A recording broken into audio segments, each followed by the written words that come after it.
2014 का सेमीफाइनल 2023 में खेला जाएगा और मैदान होगा पूर्वोत्तर का।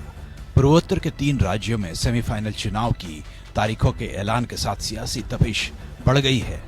त्रिपुरा, मेघालय और नागालैंड के विधानसभा चुनाव का ऐलान हो गया है। त्रिपुरा में 16 जनवरी और बाकी दोनों राज्य मेघालय और नागालैंड में 27 फरवरी को मतदान होगा, जबकि नतीजे 2 मार्च को आएंगे। पूर्वोत्तर की जंग बीजेपी और कांग्रेस के लिए काफी अहम मानी जा रही है, क्योंकि इस चुनाव के नतीजे 2023 में होने वाले चुनाव के भविष्य की सियासत को तय करने वाले हैं। इसलिए मिशन 2024 को सेमीफाइनल माना जा रहा है। जाहिर है कि चुनाव बीजेपी और कांग्रेस के लिए किसी अग्नि परीक्षा से कम नहीं है। त्रिपुरा में बीजेपी वामदलों के तिलिस्म को तोड़ते हुए अपने दम पर सरकार बनाई है, तो मेघालय और नागालैंड में सहयोगियों के तौर पर सरकार में शामिल है। 2014 के बाद से बीजेपी पूर्वोत्तर में सबसे बड़ी सियासी ताकत के रूप में उभरी है। 2018 के त्रिपुरा चुनाव में बीजेपी ने ऐतिहासिक जीत दर्ज कर राज्य में दशकों से जारी वाम मोर्चा के शासन का अंत किया।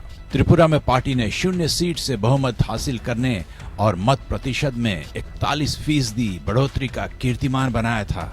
बीजेपी अपनी सत्ता को एक बार फिर से बचाए रखने की कवायद में जुटी है, जिसके लिए मुख्यमंत्री का चेहरा भी पिछले साल बदल दिया गया, ताकि सत्ता विरोधी लहर को मात दिया जा सके।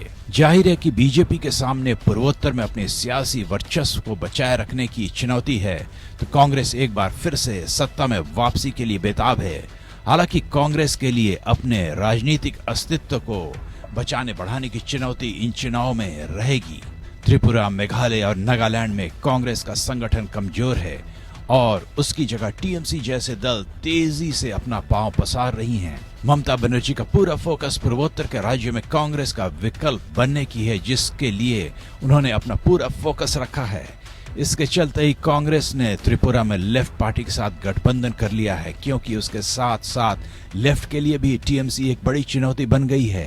त्रिपुरा का मुकाबला त्रिकोणीय बन रहा है, जिसमें बीजेपी, टीएमसी और कांग्रेस लेफ्ट गठबंधन के बीच जंग होगी।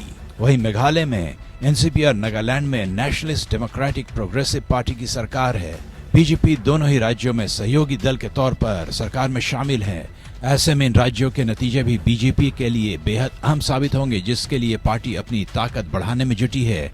मेघालय में पिछले दिनों टीएमसी के 2 और 1 निर्दलीय विधायक को बीजेपी ने अपने साथ मिला लिया है। क्षेत्रीय दलों से साझेदारी, जनजातीय रिश्तों के समीकरण और डबल इंजन सरकारों का फार्मूला लेकर बीजेपी चुनाव जीतने के लिए कोई कसर नहीं छोड़ रही है। मिजोरम में भी विधानसभा चुनाव है। ऐसे में त्रिपुरा, मेघालय और नागालैंड के चुनावी नतीजों का असर आगामी चुनाव वाले राज्यों पर भी पड़ेगा। इसी के मद्देनजर बीजेपी की राष्ट्रीय कार्यकारिणी की बैठक में पार्टी अध्यक्ष जेपी नड्डा ने साल 2023 में होने वाले सभी विधानसभा चुनाव को आगामी लोकसभा चुनाव के लिए अहम बताते हुए सभी राज्यों में जीत हासिल करने का आह्वान किया। ऐसे में साफ जाहिर है कि 3 राज्यों के चुनाव में जिस भी पार्टी को जीत मिलेगी, उससे आगामी चुनाव में उसके लिए सियासी आधार तैयार करने का मौका भी मिलेगा। उधर कांग्रेस अपने दम पर सिर्फ 2 राज्यों में छत्तीसगढ़ और राजस्थान की सत्ता में है, जबकि 5 साल पहले 2018 में चुनाव हुए तो 4 राज्यों में सरकार बनाने में वो सफल रही। लेकिन 2019 लोकसभा चुनाव के बाद बीजेपी ने कर्नाटक और मध्य प्रदेश में ऑपरेशन लोटस के जरिए कांग्रेस के हाथों से सत्ता छीन ली। तेलंगाना में केसीआर सत्ता पर काबिज हैं। ऐसे में पूर्वोत्तर के इन तीनों राज्यों के चुनावी नतीजों का आगामी चुनाव पर भी प्रभाव पड़ेगा, जिसके चलते बीजेपी और कांग्रेस के साथ साथ क्षेत्रीय दलों ने भी पूरी ताकत झोंक दी है। Bureau report, APN।